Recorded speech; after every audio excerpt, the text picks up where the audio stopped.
All right, everybody, let's take a look at breaking apart these prisms and then calculating the volume, okay? So the first thing we need to understand is just to go back and know that when you calculate the volume of something, the volume equals the length times the width times the height, okay?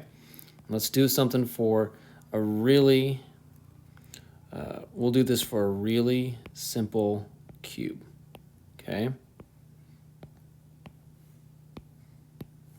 Okay, so you always need to find the length, the width, and the height, and you multiply them together to get the volume. Now, the easiest way to do this, to figure out if you have the right measurements, the right length, width, and height, is I always like to go and find 1 point, okay, 1 point on your cube, or 1 point on your prism. Let's go like this. We're going to go like this. 3 and 1. Okay, I'll just make some numbers up.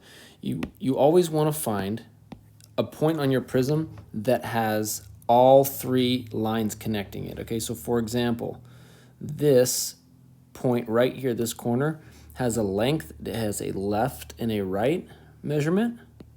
Okay, it has a height, it has an up and down measurement right here, and it has a width, it has a back to front measurement. It has 3 measurements, and you're going to need 3 measurements to find the volume. Okay, in the other hand, if you look at this corner over here, let's say this corner back here, okay, it only has 1 and 2 different measurements that way. Okay, so it's easier to find the length, width, and height when you find a corner that has 3 connecting lines right here. Okay, and so then you say, okay, which one is my? I'm gonna have a length, a width, and a height of each one. Okay. In order to find the length, I always say length is left and right. Okay, so when you find your spot right here, what is the measurement from left to right? Well, that's 6. Okay, the next one is I always skip to go to height because height is easy to remember. Height is up and down. Okay, so I find, okay, what's my measurement for height up and down? That is 3. And then there's only one measurement left that's connecting your dot right here. That's connecting your 3 lines. You've already done the length and the left and right length. You've already done the height up and down. And now you can do the very last measurement, which is the width, and that's 1. Okay? That's how you find the length, the width, and the height of your measurement. And then you multiply them together. 6 times 3 times 1 equals 18. Okay, so that's really simply how we can go and find the volume of a simple cube. We can find the length, the width, and the height after placing our dot, okay, and then we multiply them together. Now, it gets a little bit more confusing. It can get a little bit more confusing once you start to make these shapes that we can call a composite prism, okay? The top one is just called a rectangular prism. And this one we can call a composite prism because it's composed of multiple rectangular prisms, okay? It's composed of a few put together, okay? So this will just kind of be a rough little drawing. It's just going to be to give you an idea of a 3D composite rectangular prism. Let's say this is 6 right here. Let's say maybe this is 4, maybe this one's 2. I don't know. Let's call this, we'll call this also 6, this side right here, okay? So the very first thing you do when you're trying to find the volume of a rectangular prism or a composite one just like this, okay, you still have to find the volume. You still have to find the volume, which is the length times the width times the height, right? So we still need to find the length of this, the width of this, and the height of this. Okay, but the hard part here is that it's a shape that is stuck together. It's multiple shapes stuck together. So the first thing we need to do, okay, is we need to break this apart. Okay, we need to break this apart into some easy rectangular prisms like this one up here. If we break it apart, then it's easy to find length, width, and height, okay? So there's lots of different ways we can break these, but the two easiest are to just draw straight lines, okay? We find a place that we want to break it. Let's say we could break it either right here, okay?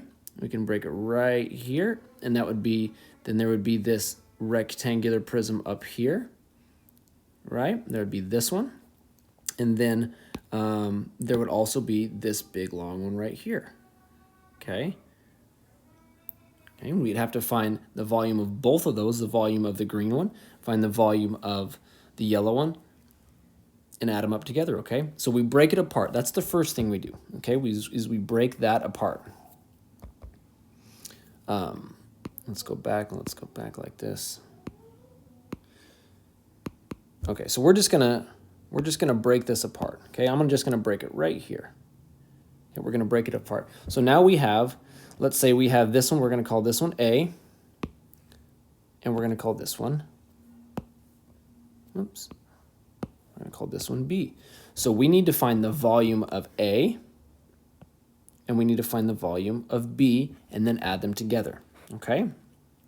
So one thing that you're going to notice when you have a composite prism like this is that you won't have the measurements for every single line. You're going to have to do a little bit of finding and looking around to find the right measurements, okay? So we know that this one right here, let's just do A first. Okay, we're gonna do A first.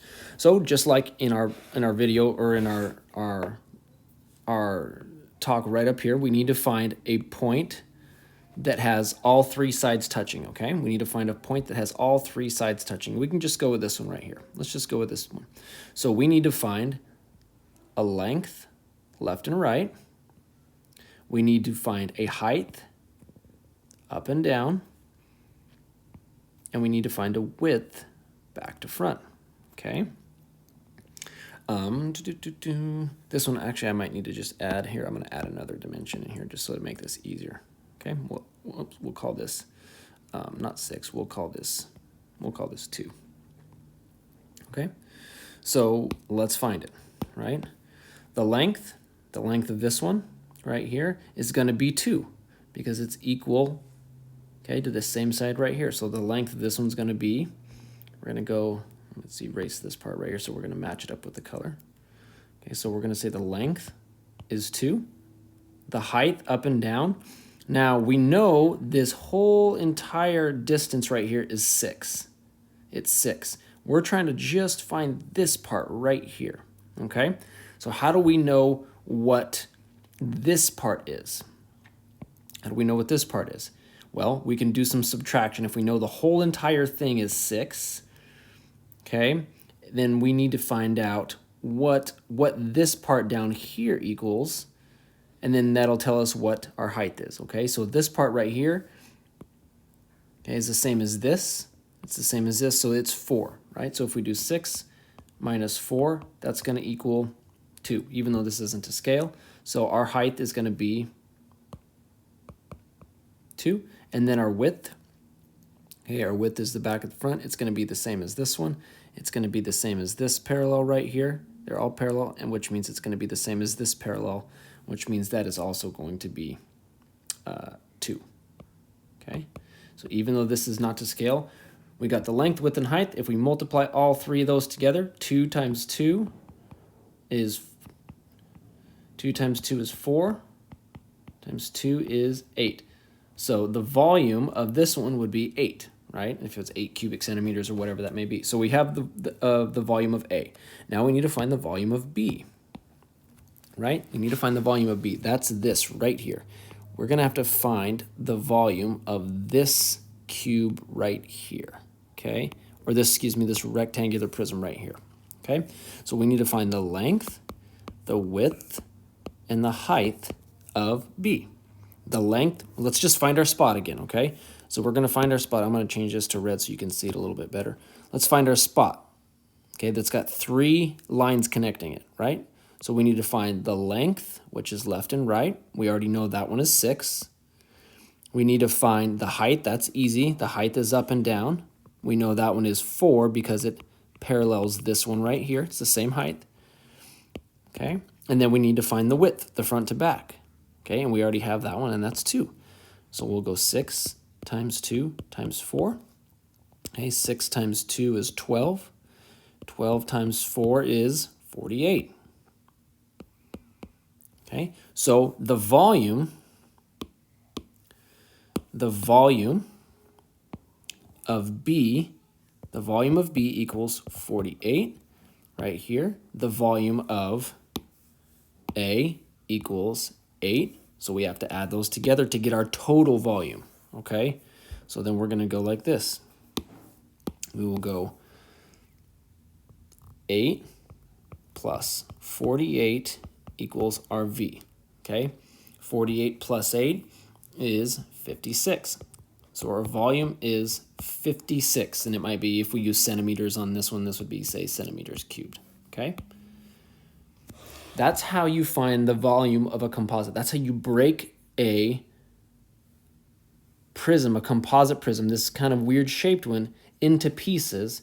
Then you calculate the volume of each one, of A and B, right? And then you add those together, and that gives you your total volume. So again, when you want to break these apart, you put a line somewhere, you break it apart, right? It could be this way, it could be this way on this one. You break it apart, you can label it A, you can label the other one B, and then you just go ahead and calculate the volume for A and B, okay?